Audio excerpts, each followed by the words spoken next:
judges are 3 in number, so that there will always be a decision. It will either be unanimous, or there will be a majority for one view. The accusation is that God has broken his covenant with the Jewish people.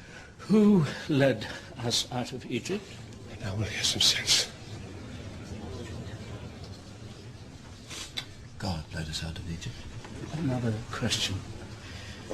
Why were we in Egypt to start with? Well, there was a famine, and so we took shelter. Who sent the famine? Well, the famine, we don't know much about. God sent the famine. So God sent us to Egypt, and God took us out of Egypt. Exactly so. And later, he sent us out of Babylon in order that we might when learn. he brought us out of Egypt, how did he do it? By words, visions, a miracle? Moses asked Pharaoh. And when Pharaoh said no? The plagues. First, Moses turned the Egyptians' water to blood. Then God sent a plague of frogs, next a plague of mosquitoes, then a plague of flies. Then he slew their livestock. Next a plague of boils. Next came the hail, which battered down the crops and even the trees and structures everywhere, except in Goshen, where the Israelites lived. And still Pharaoh did not agree. And so a plague of locusts, and then the days of darkness, and finally, what? God slew the firstborn of Egypt and led us out of Egypt. He struck down the firstborn. From the firstborn and heir of Pharaoh to the firstborn of the slave at the mill, he slew them all. Did he slay Pharaoh? No, I don't think so, because later... It was Pharaoh who said no, but God let him live and slew his children instead. All the children.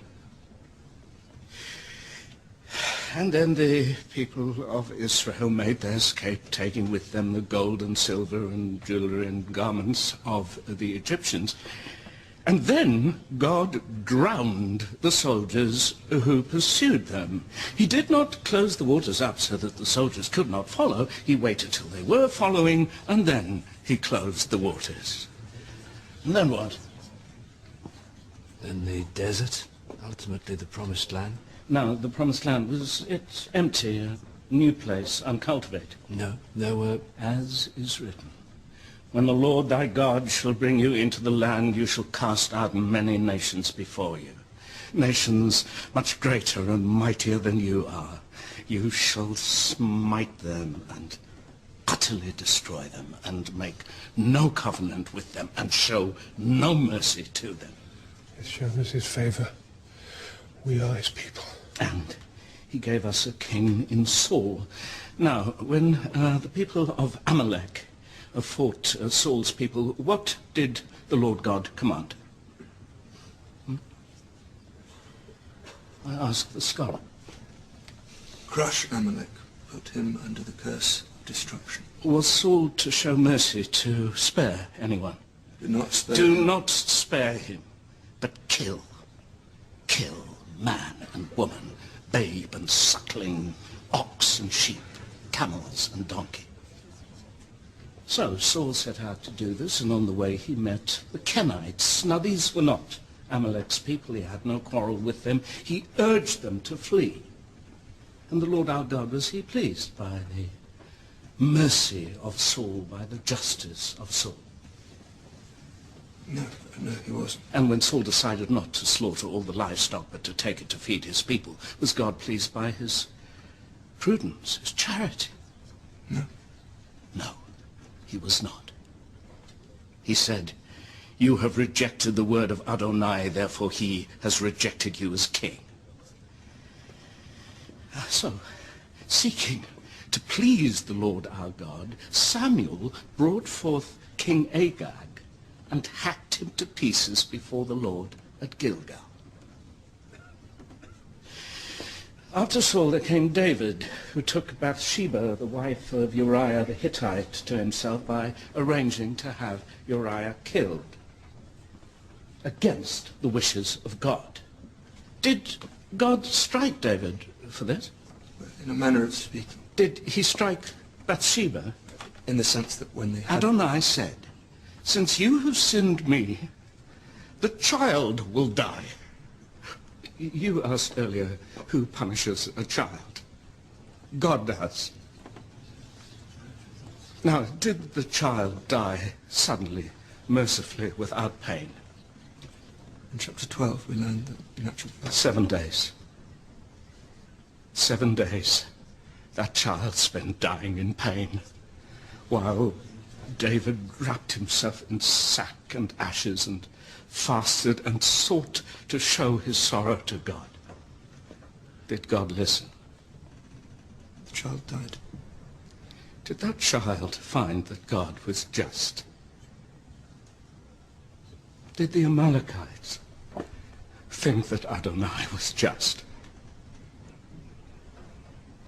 Did the mothers of Egypt, the mothers, did they think that Adonai was just? But Adonai is our God, sure. Oh, what, did God not make the Egyptians? Did he not make their rivers and make their crops grow? If not him, then who? What, some other God? And what did he make them for? To punish them? To starve, to frighten, to slaughter them? The people of Amalek, the people of Egypt, what was it like for them when Adonai turned against them? It was like this.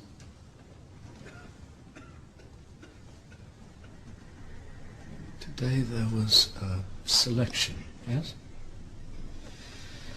When David defeated the Moabites, what did he do?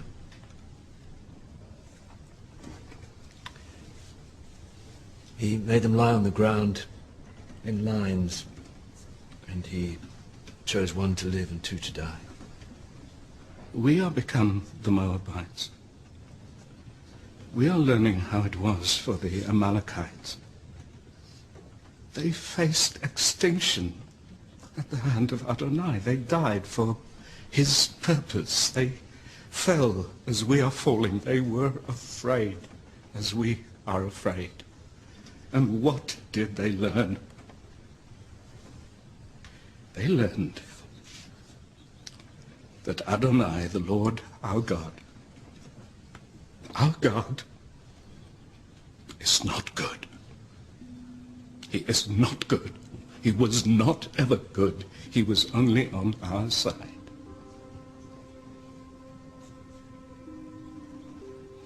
God is not good.